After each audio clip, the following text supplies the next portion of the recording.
I am so honored to be lifting this trophy today, but lifting this trophy does not mean that I will be among the greats yet, so I am motivated to keep working. Alexandra Eala didn't sit around feeling sorry for herself. 1 week after a first-round exit at Roland Garros, she was already on a plane to Birmingham. 1 week after a first-round exit at Roland Garros, Alexandra Eala was already on a plane to Birmingham. That detail matters more than it might seem. Process it for a moment, not as a logistical fact about tournament scheduling, but as a statement about character. A first-round exit at a Grand Slam, as the top seed at the next event. The kind of result that follows a player into the next tournament like a shadow, that sits in the back of the mind during warm-ups and surfaces in the quiet between points. Some players take a week off after something like that. They need the distance. They need the reset. They post something vague about resilience and growth and disappear from public view for a while. And nobody blames them for it because the emotional weight of a difficult loss on a big stage is real and it lands hard. Eala got on a plane. She laced up her shoes on grass and went looking for something to prove. Not to the world first, but to herself. Because that is usually how it works with the ones who are genuinely serious about this. The external validation comes later. The internal reckoning comes immediately. And the way a player responds to that reckoning, in the quiet moments before anyone is watching, is what ultimately separates careers. What unfolded over the next several days in Birmingham was not just a good week of tennis. It was a statement. A 21-year-old Filipina standing in the middle of one of the sport's most storied surfaces and declaring, without a single word spoken, that she belongs here. Let me walk you through exactly what happened, because the story is worth telling properly. The week that built the champion when Eala stepped onto the courts in Birmingham as the top seed. There is a specific weight that position carries. Every opponent in the draw has already circled that match on their schedule. Every player knows your name before the draw is even made. You are the one everyone is trying to beat. And the particular danger of that position is that it can make you play cautiously. Play not to lose. Play to protect the ranking and the reputation rather than play with the freedom that winning actually requires. Eala did none of that. Her first match set the tone before the tournament had properly begun. Priscilla Hahn never found a foothold. Straight sets, comfortable margin, and Eala moving with a rhythm that usually takes players 3 or 4 matches to locate. Then came Alina Kavina. Same story, same rhythm, the whole thing looking almost too easy. Then Manankia Sawanki in the next round. Again straight sets. Again no drama. 3 matches. 3 wins. Not a single set dropped. At that point in a tournament, the draw starts to thin around you. The players who remain are the ones who have survived their own difficult matches, who have found something of their own. The ones with momentum. The ones who have already been tested and passed. That is when a tournament truly begins. The semi-final. Where it got real, the semi-final against Rebecca Mazarova was the first genuine test. And Eala passed the opening portion with complete authority. She took the first set 6-2. Dominant, decisive, looking like a player who had already decided how this story ended. Then tennis, as it always does, reminded her that plans are irrelevant. Mazarova regrouped, found her range, started making Eala work for every single point in a way the first set had not required. The second set shifted. 4-6. Mazarova took it. And suddenly this was a completely different match. A top seed carrying the full weight of expectation into a deciding set against someone who had just found their very best tennis at the most inconvenient possible moment. That is one of the hardest situations in the sport to navigate. Not primarily because the tennis gets harder, though it does. Because your mind starts doing things you did not ask it to do. You start thinking about the scoreboard instead of the ball. You start thinking about what a loss would mean instead of what the next winner would feel like. The best players in the world have spoken about this exact psychological trap. How the third set of a close match is as much a battle inside yourself as it is a battle across the net. Eala came out in the third and played some of the cleanest tennis of the entire week. 6-3. She did not give Mazarova a foothold. Did not let her build anything. Closed the match with a composure that was genuinely remarkable for someone in just her second full season on tour. And moved into the final. The final.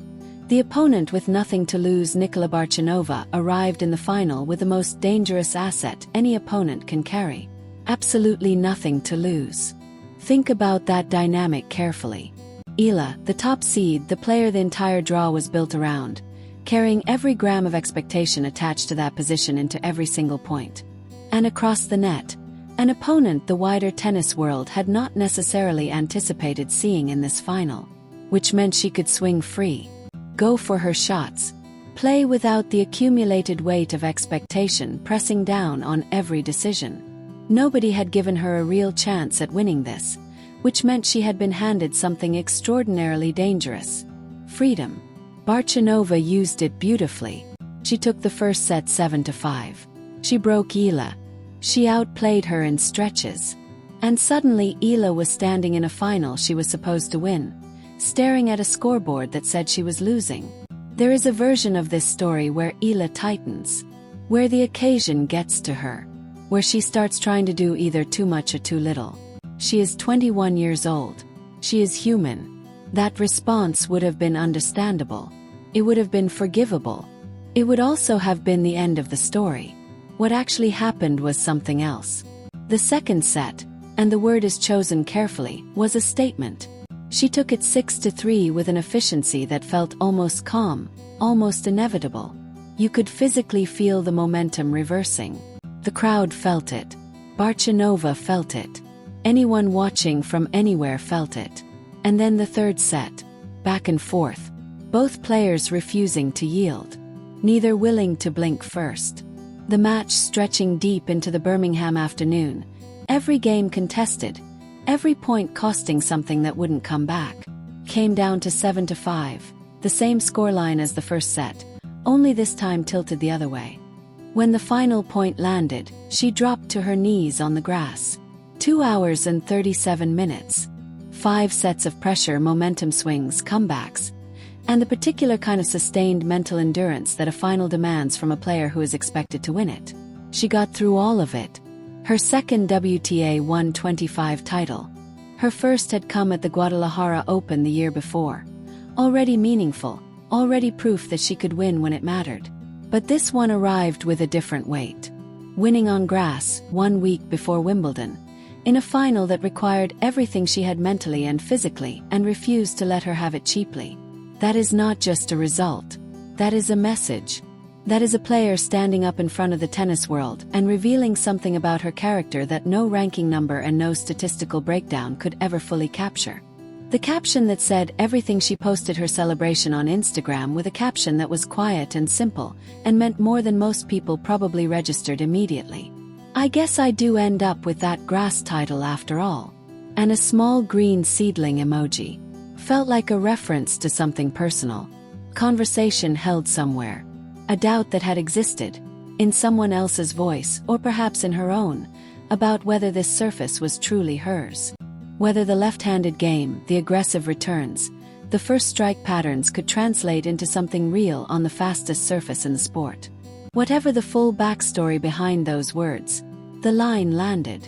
And then the comments started arriving. What the locker room said Eva Liss, the German player who is one of the most genuinely beloved personalities on the entire tour, someone people root for because of who she is as a person rather than just what she does on a court, wrote, "When I grow up, I want to be like you." Sit with that. A player of that standing, with her own fan base and her own achievements and her own very real position in the sport, looking at a 21-year-old and writing those words publicly. That tells you something specific and important about how Eala is being perceived inside the locker room. Not by fans watching from home. Not by commentators analyzing from a desk. By the actual peers who compete against her every week. The people who know precisely how good you have to be to earn that kind of respect from that kind of source. Iva Jovic, one of the brightest young players in the game right now, on her own extraordinary upward trajectory, kept it even simpler. Alex's world. We're just living in it. That is the kind of line that gets screenshotted and shared because it captures something true in 7 words. It also comes from somewhere real.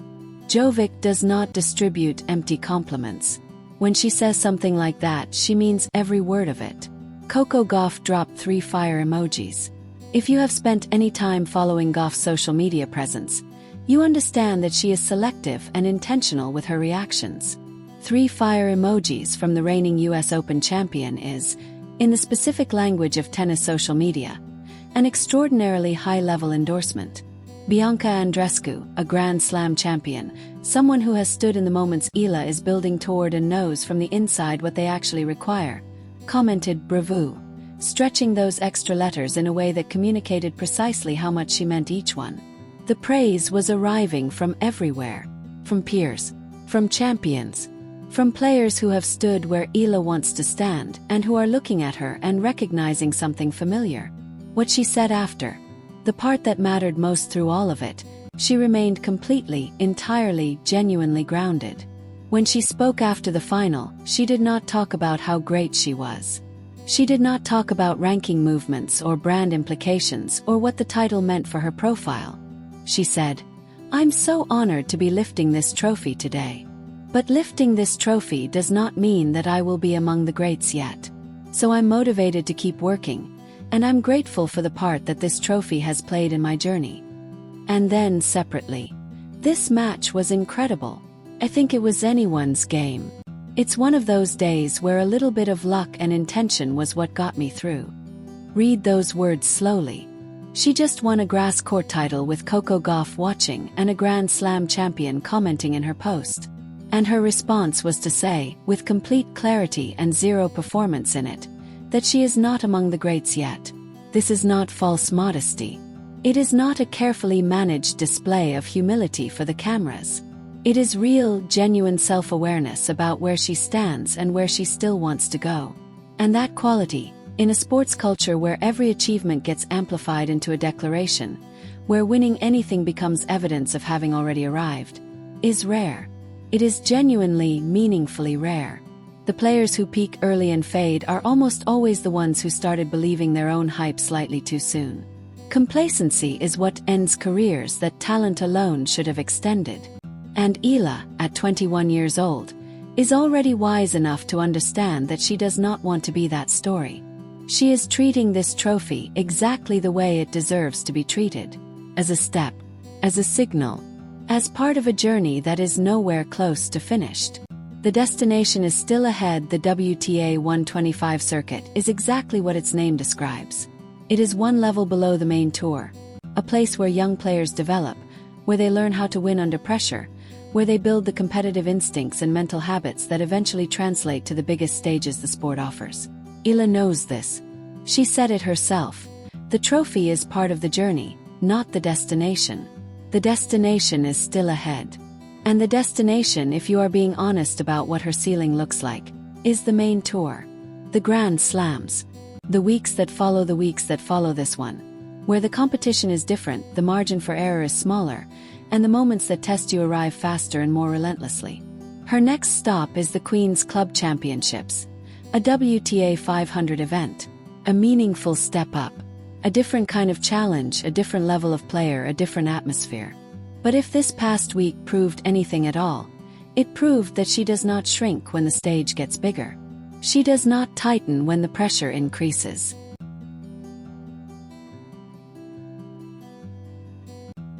She actually seems to locate something extra precisely when the occasion demands the most from her. That is the single most valuable trait a tennis player can possess. Cannot be taught. It cannot be developed in practice sessions or instilled through coaching. It either exists in you or it does not. In Alex Eala, evidently it exists. She said she is not among the greats yet. And she is right, not yet. But she is heading somewhere. And if you have been paying attention this grass court season, if you have watched what she just built in Birmingham point by point and match by match and set by set, you already know. She is coming. The only question now is how far. Laban always.